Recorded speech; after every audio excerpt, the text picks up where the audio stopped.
처음 뵙는 분들께 소개를 드리겠습니다. 안녕하세요. 저는 올해로 40대 후반에 접어든 여성입니다. 저는 딸과 둘만 살고 있어요. 맞아요. 제가 이혼을 했거든요. 딸과 함께 둘만 살고 있는데 힘들거나 외롭지 않느냐고 묻는 분들이 있을 거예요. 전 전혀 그렇지 않아요. 오히려 방송인 사유리 씨처럼 그냥 혼자서 아이를 낳았다면 더 나았을까 하는 생각도 들기도 해요. 전 남편의 빈자리를 단 한순간도 느끼지 않았어요. 오늘 제 이야기를 듣고서 남편에 대한 얘기를 할 것이라고 생각하셨겠지만 그것은 틀려요. 남편에 대한 얘기를 할 거예요. 생각해보니 그의 행동이 기이해서 그랬어요. 처음으로 이렇게 이야기를 보내는 건 말을 잘 못하는 것 같다고 느끼시는 분들도 있을 수 있겠지만 잘 부탁드릴게요. 찌질이 좀팽이 같은 단어는 제 전남편을 떠올릴 때 자동으로 떠오르는 단어예요. 제 전남편은 정말 찌질하다는 그 말 그대로의 사람이었어요. 좀팽이 같은 사회부적 공자였거든요. 우리는 사내 연애를 했었어요. 하라는 일은 안 하고 연애만 했는데 이렇게 큰 일이 될 줄은 상상도 못했죠. 팀장님, 서류 결제 좀 부탁드릴게요. 자기야, 내가 보낸 메시지 봤어? 오늘 끝나고 저녁 먹으러 갈까? 그런 얘기는 그냥 메시지로 해. 내가 확인할게. 아, 빨리 가. 다른 팀원들이 이상하게 볼 텐데. 회사에서 저는 팀장이었고 남편은 대리였어요. 나오면서 직급 관계를 존중해야 할까 하는 생각도 들었어요. 요 정도까지는 좋았어요. 서로 다 알고 있는? 그는 사람들과 미팅, 거리 둬야 가는 것까지 잊어버리게 되었습니다. 수줍음이 있기도 하고 나쁜 게 아니었다면 일어날 일이 없었지만 그 노력 놀면은 내 실수. 제가 부장님 앞에 앉아 그 여자 앞에 계신 부장님 곁에 있는 부장 옆자리에 아주 자연스럽게 누웠느냐 부름 당신 짧게 오만해 보임 이후 당신은 내가 있다가 지갑되는 부분이라 팔레인스트라 언제든지와 애 벌수로 우리다면 궁하는 대화체에도 부장님 제 여자 같은 그리고 어떻게 하다고 많이 검색합니다. 몸과 마지막 사회인에게서 신뢰들 뿐만 아니야 확인서에 익명사전 당신 중요할 처녀를 대견 스테니 하연여 삶의 이율파 백행으로 육지도 출했습니다면 아침한 인터넷 계산은 영복도 얻습니다. 2달과 일 못하렸습니다. 이헌먹 써도 은건만 핵단과은 잘해질 님이 언더라인 사인 솔직히 말씀드리면 저는 이 회사에 입사할 때 너무나도 자신감을 가지고 왔습니다. 친구들은 왜 더 나은 회사에 가지 않느냐며 중소기업을 선택했다고 물었을 때도 저는 우리 회사의 비전과 제가 존경하는 분야에 끌려 지원했습니다. 하지만 현재 상황은 제 기대와는 많이 다른 것 같습니다. 우리 회사는 중소기업이지만 그 어떤 큰 기업들보다도 대단한 비전을 가지고 있는데 그런 점에서는 우리 회사에 소속된 각자의 꿈을 실현하고자 하는 사람들이 있었습니다. 특히 인턴은 우리 회사의 미래를 이끌어갈 새싹이었는데 남편의 부주의한 행동으로 인해 그의 인턴십 이족이 종료되었습니다. 이 사건으로 인해 저는 크게 부끄러워하고 슬퍼했습니다. 점심시간에 벌어진 일은 너무나도 믿기 어렵고 저는 다른 팀원들에게 불편함을 주고 싶지 않아서 그 자리를 피하기도 했습니다. 그러나 그 자리에서 큰 문제가 발생했습니다. 다른 직원이 나에게 다가와 상황을 설명했는데 이것이 심각한 문제임을 알게 되었습니다. 대리님이 말했다시피 인턴이 무엇을 알고 그런 발언을 했는지 이해할 수 없었던 것 같습니다. 점심시간에 인턴이 제 남편에게 대리님을 찬양하며 이렇게 멋지게 PPT를 발표하시는 등의 말을 한 것 같습니다. 이렇게 인턴이 태도를 보이는 것은 옳지 않습니다. 더구나 제 남편이 그 말을 실제로 마음에 들어하지 않았다고 하더라도 다른 사람들이 이를 부정적인 인상으로 받아들일 수 있다는 점을 고려해야 합니다. 이것은 우리 회사의 질서를 혼란스럽게 만들 수 있는 사안입니다. 이런 일이 더 이상 반복되지 않도록 주의해야 합니다. 계속해서 이런 일이 있을 때마다 어떻게 대처할지 고민하고 팀원들 간의 존중과 신뢰를 유지하는 노력이 필요합니다. 부탁드립니다. 이런 사태가 다시 일어나지 않도록 각별한 주의를 기울여 주시기 바랍니다. 감사합니다. 내가 듣고 있는 것은 친구가 한 어려운 상황을 이야기하는 것이다. 그의 모습은 속상하고 불안한 것 같다. 어떤 여러 상황에서 막말을 하게 되면서 다른 상황에서도 마주하는 어려움에 대해서 이야기하는 것 같다. 결국 그 친구는 회사를 떠났는데 그 일로 많은 사람들에게 상처를 주었다. 결국 그 친구가 상처를 받은 사람에게 사과하려고 하는 듯하다. 회사 생활에서의 어려움과 대인관계에서의 어려움 등을 겪었던 것 같다. 상대방을 배려하고 소통하는 게 중요하다는 것을 알게 되었을 것이다. 일은 매우 후회스러워요. 왜 이런 생각을 하는지 이해할 수 없어요. 소영 씨가 무엇을 잘못했는지 궁금해요. 저희 팀 사람들은 적어도 뒷담화를 하지 않아요. 그런데 왜 그런지 모르겠어요. 제가 너무 힘들어서 이런 대화를 하다 보니 남편의 상태가 좋지 않다는 것을 알았어요. 스스로를 괴롭힌다는 생각이 들어요. 남편을 보면서 걱정이 되었어요. 상사 지위 때문에 회사를 그만두는 인턴이 많아졌고 남편은 해고당했어요. 그 일이 남편이 40세 때 벌어진 일이었어요. 그 후 남편은 사업을 시작했어요. 이번에는 좀 잘 될 것 같았는데 계속 어려움이 있어요. 내가 당신을 믿는다고 이야기했는데 왜 나를 믿지 않나요? 내가 왜 당신을 믿지 않을까요? 근심하지 마세요. 당신은 잘할 거예요. 아들을 키우면서 얼마나 변했는지 느낄 수 있어요. 사업을 시작하는 것은 쉽지 않겠지만 힘내세요. 하던 사람이었으니 말입니다. 그래도 제가 팀장 직급으로 업무를 맡고 있었고 승진도 하면서 벌이가 나쁘지는 않았다. 남편이 큰 사고를 치지 않는다면 저, 남편, 그리고 딸 이렇게 우리 가족이 함께 사는 것은 크게 어려운 상황이 아니었어요. 그러나 남편이 사고를 치지 않았다면 이 사연을 보내지 않았을 것 같아요. 그 원수 같은 것처럼 사고를 치고 다니더라고요. 무슨 고비가 풀린 망아지처럼 미친 듯이 사고를 치기 시작했어요. 첫 번째 사고는 다단계 사업에서 손해를 봤던 일이었어요. 어느 날 남편이 제 고등학교 동창들과 함께 모임에 나가겠다고 했어요. 그리고 거기서 제 친구들과 친구들의 남편들에게 돌멩이 같은 제품을 팔려고 했습니다. 그 일이 발생할 때 저는 그를 막았고 싶었어요. 이 남편과 친구들은 이상한 일을 하려고 했지만 제가 말을 듣지 않았어요. 그래서 혼란스러웠고 어디서부터 잘못된 것인지 이해할 수 없었어요. 심지어 다른 사람들도 그것이 이해할 수 없는 일이라고 생각했어요. 사과조차 하지 않는 것인지 그런 인간 당신이 아주 화가 나더라고요. 아, 그래, 그런 식으로 나올 거라고. 그래, 그렇다면 내가 말한 대로 내 친구들과 그들의 남편이 이상한 것인지, 당신이 말도 안 되는 행동을 한 것인지 한번 봐야겠어. 말이 통하지 않는 사람과 대화하는 게 무슨 소용이겠어? 나도 한번 봐야겠다고 이야기했어. 내가 그렇게 말했더니 남편은 마음대로 해보라고 거들떠보더라고. 그래서 내가 그 사람이 모인 모임에 가서 똑같이 싸우기로 했어. 그 인간이 내 친구들에게 한 짓을 그대로 따라서 했어. 나는 다단계도 아니고 평범히 일하고 있는 사람이라서 남편이라는 인간이 내 친구들이 사려고 했던 물건을 가져가서 똑같이 했어. 아주 똑같이 말이야. 당신도 참 웃겨. 그렇게 당당하고 엄청난 제품을 팔고 있는데 왜 당신 친구들한테는 한마디도 꺼내지 않는 거지? 나도 우리 가족을 생각해. 당신처럼 당신이 그랬잖아.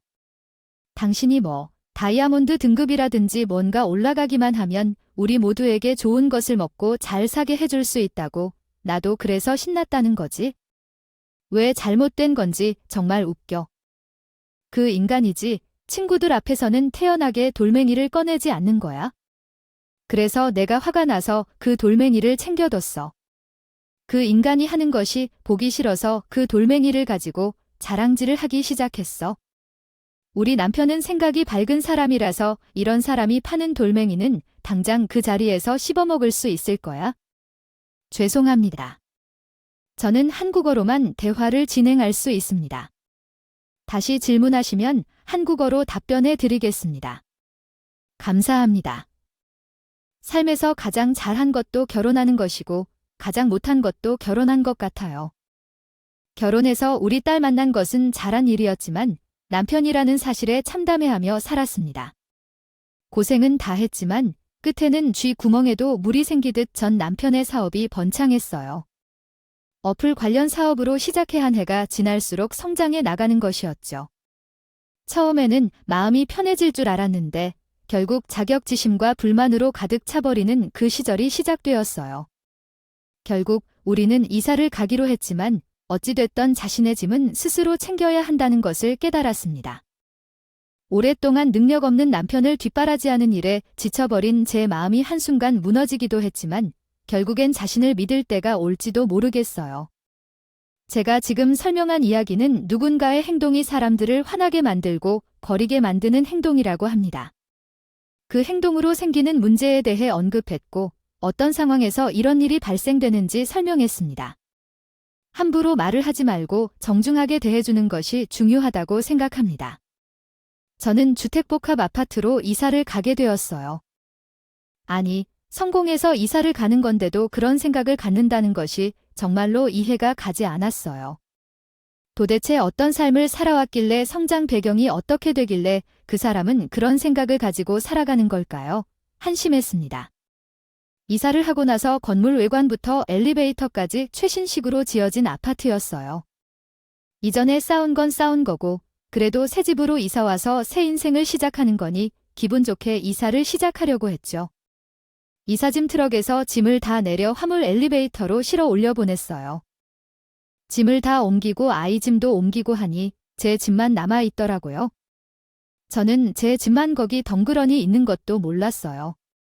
아, 사장님, 이것도 올려주세요. 여기 덩그러니 있는 것도 몰랐네요. 네, 그 사모님 짐이지요. 네, 짐 올려주세요. 제가 이삿짐 나르는 직원 붙잡고서 제 짐도 마저 올려달라고 이야기를 했지만 이사짐 직원이 올라가서 머뭇거리는 게 이상했어요. 그때부터 뭔가 이상하다는 느낌이 들었던 것 같아요. 제가 왜 그러시냐? 당연히 짐을 옮겨주셔야지. 짐 다 옮기고 배치까지 해주시는 거 아니냐? 나는 그렇게 했지만 남편이 제 말을 단호하게 자르면서 끼어들었어요. 사장님, 여기는 제가 알아서 할 테니까 올라가셔서 마저 정리를 해주세요. 이제 옮기실 짐은 없습니다. 뭐, 그게 무슨 소리야? 당신 내 짐까지 올려야지. 이걸 우리가 어떻게 올려? 하지만 남편은 말을 자르며 끼어들어 그런 식으로 계속 말을 했어요. 그럼 제 집은 어떻게 될까요? 남편은 무슨 소리를 하는 거냐고 묻더군요. 말에도 눈 하나 깜짝 않고 제 말을 신경 쓰지 않더니 이사짐을 직원들을 올려보내더라고요. 이제 짐을 옮길 일도 없으니까 올라가서 배치해주세요 말입니다. 아, 이게 무슨 일인지 궁금했어요. 남편은 왜 일어나는지 의아했어요. 다행히 딸아이를 친정 부모님에게 맡겨놓은 게 정말 다행이었죠. 남편은 버릇이 기가 차며 눈을 돌리자마자 막말을 시작했어요. 지금 뭐 하는 거야? 왜 짐을 올리게 못해? 라고요? 눈치 없냐? 똑똑똑하게 하려고 남편이 이런 말을 하니 당황스러웠어요. 왜 갑자기 화를 내냐며 따지자 눈을 희번득이며 더욱 막말을 퍼붓기 시작했죠. 정말 답답해. 내가 너랑 결혼 못한 게 맞아. 이런 식으로 계속 말했어요. 결국 이사간 집에서 방 하나도 주지 않는다며 떠나라고 제안했죠. 다른 이에게 이사 서류를 작성해 두었으니 도장 찍고 나가라는 거예요. 20년 가까이 살았는데 이렇게 말이나 하는 건 어처구니 없네요. 이제 각자 길을 가자고 하니까 더 웃긴 게 뭐냐면 제가 당황하지 않았다는 거예요. 그냥 이런 망나니 짓을 할 줄 알았던 것 뿐이에요. 그저 예상한 대로인 거죠. 일어날 일들을 이미 알고 있었어요. 그래, 각자의 길을 가야겠죠. 아, 그래, 어떤 길에 간다는 거겠죠? 내가 이런 식으로 나올 것이라는 건 예상했지만 솔직히 좀 의아하네요. 그렇지, 같이 보낸 세월이 있는데 당신이 이렇게 막장으로 나갈 줄은 정말 몰랐어요. 뭘 아는 거라고요? 지금 내 앞에서 뭐 연기를 한단 말인가요? 되지도 아닌 연기는 하지 말아줘요. 남편은 말에 당황했어요.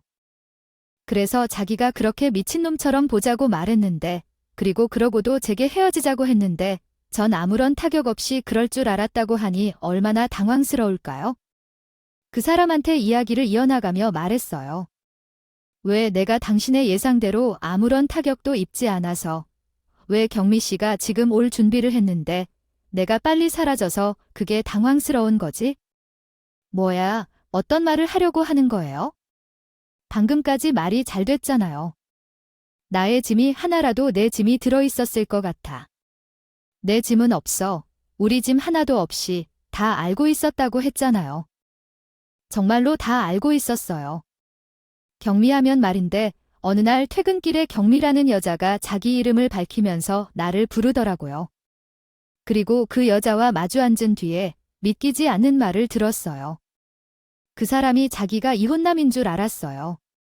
정말 죄송합니다. 정말 이혼한 사람인 줄 알았어요. 만약 멀쩡한 결혼 생활을 유지하는 사람이었다면 정말로 그 사람과 아무 연락도 없이 저는 그들이 주고받지 않았을 거라고 생각합니다. 진심으로 미안합니다. 그 미친놈이 경미 씨에게 자기가 이혼한 사람이라고 거짓말을 하고 꼬셨다는 게 그 얼마나 충격적인 일인지 알겠네요. 그 인간은 정말 말을 잘하는군요. 그 말 솜씨라면 소설가가 될 만하겠네요. 왜 회사에서 다닌 건지 이해할 수 없네요. 자신도 잘 알겠지만 그전 와이프 때문에 많이 상처받았어요. 그런데 경미 씨와 함께하는 것으로 다시 용기를 내고 상처를 치유하면서 살라는 거죠. 서로 상처를 나누며 잘 살아가 보자고. 지휘도 즐거워할 거예요. 전 와이프를 바람 피운 것으로 이혼했다고 한다면 그것은 진정한 바람이 아니라는 뜻이죠. 정말 서사가 잘 있는 분이셨네요. 바람 피운 아내 때문에 버림받고 아이를 돌보는 이혼 남자로서 경미 씨에게 상처받는 이들을 위로하며 함께 살자는 식으로 이야기를 해왔겠죠. 결혼을 하자고 꼬셨던 거였네요. 이거 정말 이상하죠? 아이와 시간을 보냈다고 해도 집에 들어가면 연락이 없는 건 매우 답답하고 의심스러웠을 텐데요. 집에 들어가면 다음 날 아침이 되기 전까지 연락이 없다면 진짜 의심스러울 것 같습니다. 그래서 몰래 따라가기로 한 건데 남편의 이상한 행동 때문에 의구심을 느끼셨던 거죠. 경미 씨 입장에서도 충격적인 일이었을 텐데요. 전 와이프를 버린 사람이 부인인 여러분과 동거하고 있는 것을 알게 됐다면 정말 충격적일 것 같습니다. 그래요. 그 진짜 충격적인 일이었습니다. 나는 내 회사에 대해 어떻게 알았는지 물었습니다. 결국 경미 씨는 내 가족이 사는 집에서 엿을 받고 회사까지 따라다니는 사람을 고용했다는 것이었습니다. 그 일에 대해 사과를 받았고 그것은 할 일이 아니었습니다. 저도 마음이 조급해서 그렇게 행동을 한 것 같아요. 그 진심으로 미안하다는 말을 들으며 내가 의아하게 느꼈습니다. 그 여자는 상처를 받은 사람이었습니다. 진짜 얼마나 나쁘게 운영될 수 있을까요? 결혼 코스프레를 하며 잘 살던 여자는 상대방을 만들었습니다. 저는 그 일에 대해 걱정했고 상처를 받았습니다. 저는 이혼 경험이 있었고 돈 때문에 남편과 결혼했습니다. 그렇게 오랜 시간이 지날 리가 없다고 생각했고 상처를 받고 돈을 잃었습니다. 그러나 다시 같은 어려움을 겪은 것을 보았습니다. 유부남이 아니라고 속이고 다가오면 제 돈을 노리는 것 같아서 어떻게 사람이 그런 짓을 할 수 있을까요? 그 인간 진짜로 미란 여자 돈을 탐내고 다가왔던 것 같은데 딸을 위해서 아무렇지도 않게 돈을 뜯어갔더라고요. 그런 말을 할 때 나는 가만히 있지 않을 수 없었어요. 눈물 흘리며 말하는 미란을 보니 우리는 뭔가 해야 했다는 생각이 들었어요. 정말로 억울한 일이죠. 그런 사람들이 왜 우리나 미란이 상처를 받아야 하는 건가요? 그럴 사람이 눈물을 흘릴 때가 아니라야지요. 그래서 우리는 복수할 것이라고 결심했어요. 남편을 속이지 않고 그냥 평소대로 지내라고 말했고 그 일을 함께 해결하기로 했어요. 그러고 나서 여자들과 합심해서 남편의 속임수를 드러내고 복수의 계획을 세웠어요. 다른 사람과의 더러운 사적인 관계만큼이 아니라 돈 문제도 정말 더럽다는 걸 알았고 남편의 비밀에 대해 조사하면서 탈세의 증거까지 알아냈어요. 그리고 또 다른 여자와의 사이도 있었던데 22살 어린 여자에게도 어떤 속삭임을 했는지 모르겠네요. 나의 남편은 경미뿐만 아니라 자신보다도 더 어린 22살의 다른 여자도 만나고 있었어요. 정말 끔찍하죠. 나 자신도 슬퍼요.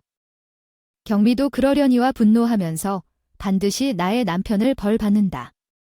나는 결심했다. 아마도 그 사람은 알지 못할 것이다. 여자가 하늘로 날아가면 어떤 일이 벌어질지 말이지. 언니, 그 사람은 나에게 매료되었다고 생각했어. 언니 말대로 우리 함께 살 집을 찾았다고 했고, 명의도 공동명의로 하자고 말했어. 그 사람은 엄청나게 꾸며냈어. 남편은 73평 아파트를 자금으로 샀다며 자랑했지만 사실은 그것이 경미 씨의 것이었어. 이 아파트는 부유층들이 사는 곳이었어. 남편은 사업으로 성공했다고 하지만 이 아파트를 살 돈을 마련하기는 힘들었을 거야. 경미 씨가 없이 이사를 가겠다며 큰 소리를 쳤어. 그리고 경미 씨는 남편을 속이기 위해 6개월 장기 출장을 떠난 것처럼 속이고 남편은 그걸 믿었어. 남편은 그 후로 대략 시야를 넓히기 시작했을 것이다. 결국 이 여자의 집으로 갈 준비를 한 그날에 당신과 경미 씨는 나를 속이기 위해 함께 나를 속일 계획을 세웠다고 생각해? 정말 이해가 안 돼. 당신이 그런 일을 할 사람으로 보이지 않아서 정말 놀랍네. 그리고 내가 당신을 기다렸던 시간이 이런 결과를 낳을 줄은 상상도 못했어. 사람들은 정말 얼마나 이기적이고 양심이 없는지 놀랍다고 해야 할까? 아무튼 난 이미 이런 상황을 예측하고 대비를 해뒀어. 그래서 여유있게 대화를 이어가며 당신이 먼저 나를 떠날 줄 몰랐다고 말했어. 그러고는 미리 준비해둔 이혼 서류를 꺼내 보여주었지. 그리고 그 자리에서 이혼 서류도 준비하여 바로 이혼을 신청해 주었어요. 등기부등본도 함께 제출했죠. 덤으로 명확하게 증명해 주었다는 뜻이죠. 이게 바로 이게 아니지. 이런 식으로 하면 안 된다고. 나와 상의 없이 이런 건 지금 이게 아니야. 상의가 도대체 왜 필요한 건데? 너는 경미 씨랑 바람 피우다가 합의된 여자를 만나면서 나와 상의했다고? 아니야. 이런 상황에서 왜 상의가 필요한 건데? 내가 등기부등본을 보여주자 남편은 얼굴이 창백해지더라고요. 갑자기 주저앉았어요. 그리고는 금방이라도 기절할 것 같은 표정을 지었다고요. 자기에게 이럴 수 있는 방법이 어떤 거냐며 이야기했어요. 남편이 왜 그렇게 창백해졌냐고 물었어요. 그건 이야기하겠다면 말야. 왜냐면 경미 씨가 남편과 함께 73평 아파트를 공동 소유하겠다고 했던 거를 남편은 알고 있었거든요. 짜잔. 서프라이즈. 너가 이 집의 주인이라고 생각했잖아. 근데 어떡하니? 나와 경미 씨의 공동 소유인데? 아유, 너무 깜짝 놀라지 않아? 너 아무것도 모르고 난 마음대로 온갖 사람들과 만나고 있었어. 이게 다 무슨 소리야? 아, 이 상황은 대체 어떻게 된 거야? 무슨 일이 벌어졌는데? 당신, 내게와 경미 씨한테 속았다고 남편에게 다시 한번 설명해주자 남편이 생각지도 못한 행동을 하기 시작했어요. 어머, 당신 지금 정신이 번쩍 박한 거야? 와, 돈이 무섭긴 한가 보다. 오줌까지 살금살금 지리고. 그래서 남편이 오줌을 지릴 때 경미 씨도 나타난 거야. 이혼을 당한 남편이 처처에 병들고 있을 때 경미 씨가 나타났어요. 경미 씨가 자리에 나타나자 나는 어쩔 줄 몰라 했어요.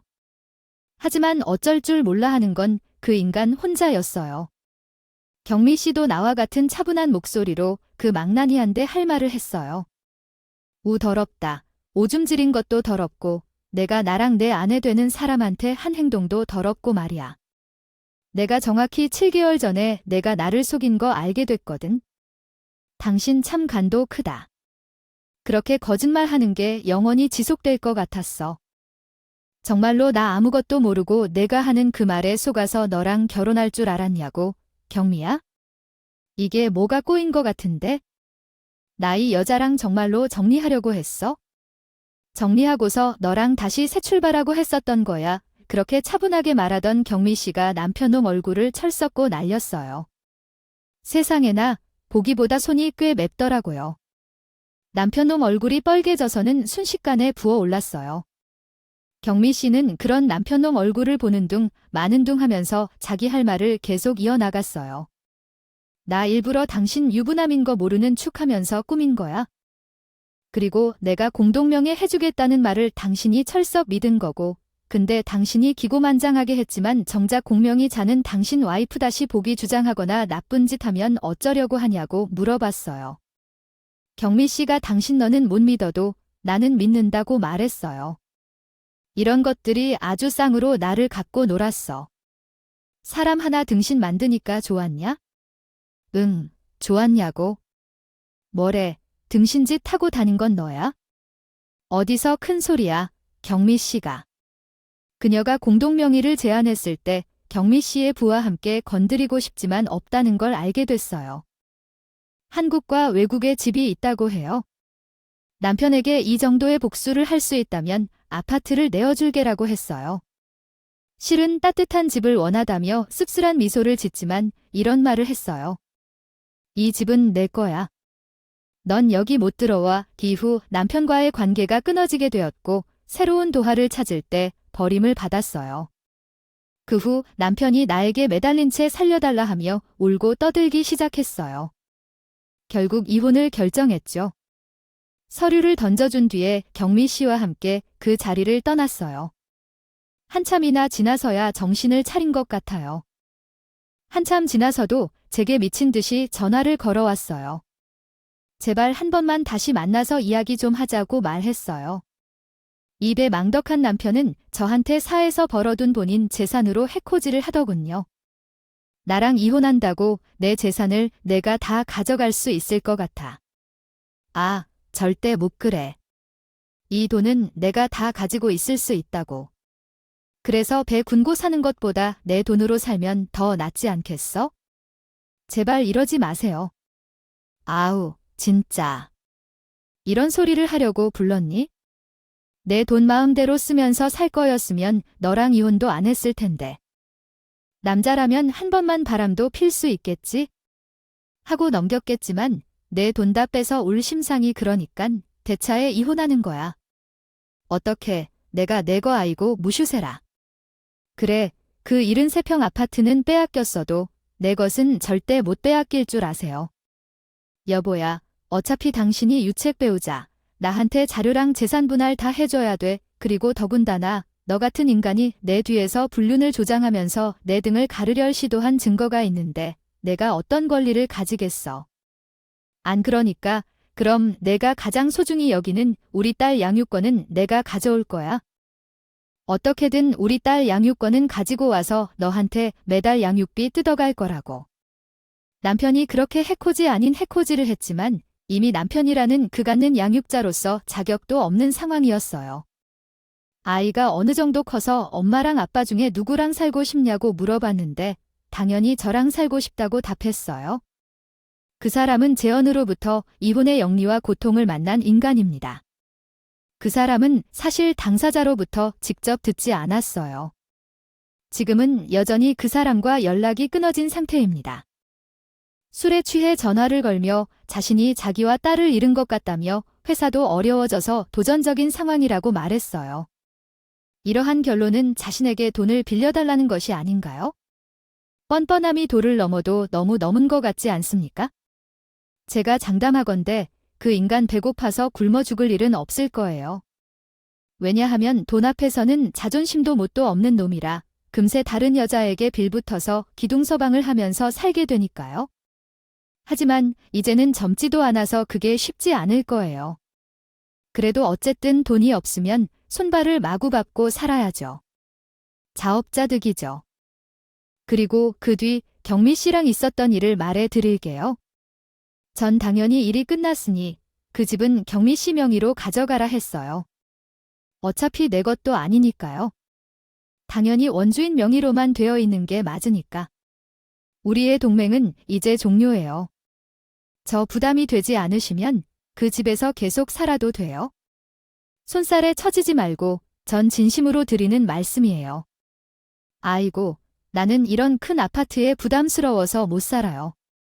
내 것 아니면 전혀 신경 쓰지 않아요. 아유, 너무 정직한 접점을 만들려 해도 안 만들어져요. 그렇지만 그걸 빌미로 친구가 되고 싶었는데요. 아이고, 그런 이유가 아니더라도 얼마든지 친구가 될 수 있어요. 언제든지 환영해요. 우리는 동맹 사이였지요. 경미 씨는 그 뒤로 우리 집에 종종 들러와서 우리 딸에게 선물을 많이 가져와요. 경미 씨를 응원하지만 그녀가 상처를 극복하고 좋은 사람을 만나길 바라고 있어요. 현재는 제가 계획 중이긴 하지만 딸이랑 함께 1년 여행을 해보고 싶어요. 친정도 데려가고 싶어요. 한국을 떠나서 아예 이민을 하는 것도 생각 중이에요. 나는 가는 것은 싫지만 그래도 딸에게 세상이 얼마나 넓다는 것을 좀 보여주고 싶어서 이야기했어요. 그리고 그 1년간 전 남편이 스스로 떨어지길 바라고 있는 것이죠. 자업자득, 사필기정이 무엇인지 제대로 얘기하고 싶었던 내 이야기는 여기서 끝입니다. 내 이야기를 들어주셔서 감사드리고 항상 건강하시길 바랄게요.